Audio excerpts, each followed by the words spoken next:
Hello mga ka-happy! Welcome back to my YouTube channel. This is me again, Ain Oliveros from Happy and Vlogs.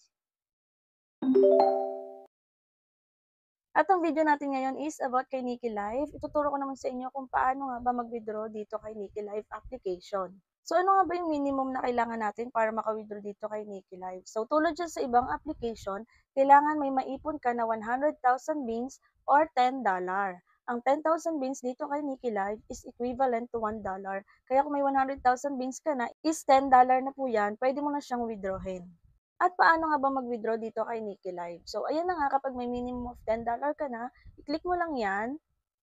And then, dito mga B, may makikita kayo na exchange and withdraw. So, baka mamaya malito kayo na mayroon ditong 27,000 or 30,000 beans. Baka akalain nyo pwedeng mag-withdraw ng 30,000 beans. Hindi po yun pwedeng withdrawin. Okay? Minimum of $10 tayo. Ang ibig sabihin po niyan, yung 30,000 beans nyo, kapag kinlik nyo yung exchange, ay magiging 27,000 coins. So, kung halimbawa gusto nyo mag-exchange or gusto nyo magkaroon ng coins, pwede nyo gamitin yung beans nyo bilang coins. Kaso nga lang mga B, sayang, di ba? Imbis na pwede mo na siyang withdrawin, gagawin mo pa siyang coins. Ang gawin mo na lang, withdrawin mo na lang, and then saka na lang ulit mag-recharge. Sa pag-withdraw is, i-click mo lang tong withdraw, and then may mga payment method tayo dyan. Makikita nyo yung iba't ibang payment method dyan mga B.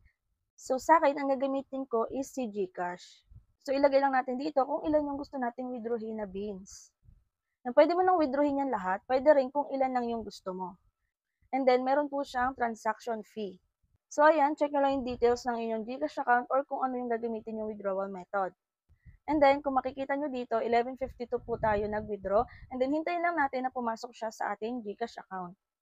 Ang kagandahan ngayon mga B is, same day na lang din natin nare-receive yung mga wini-withdraw natin. Unlike dati or last year, 2 to 3 days bago pumasok.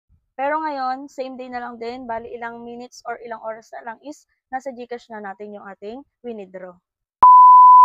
At eto na nga mga B, ayan, pumasok na sa ating GCash account yung ating winidraw. So, 12:00 siya pumasok sa ating GCash account. Ibig sabihin, wala pang 1 hour is nasa GCash account na natin yung ating winidraw na beans from Nikki Live. So, ganun lang pong kabilis dito mag-withdraw kay Nikki Live application. Kaya sa mga wala pa dyan Nikki Live application, ay nasa pinned comment po yung link para makapag-download kayo at magsimula na rin kayong kumita dito kay Nikki Live. So, sa mga nagtatanong naman ng mga free earning tutorial ko, check nyo na lang yung aking playlist dito sa aking YouTube channel. At kung hindi ka pa nakasubscribe, ay mag-subscribe ka na para updated ka sa mga susunod kong videos. Yun lang, and thank you for watching!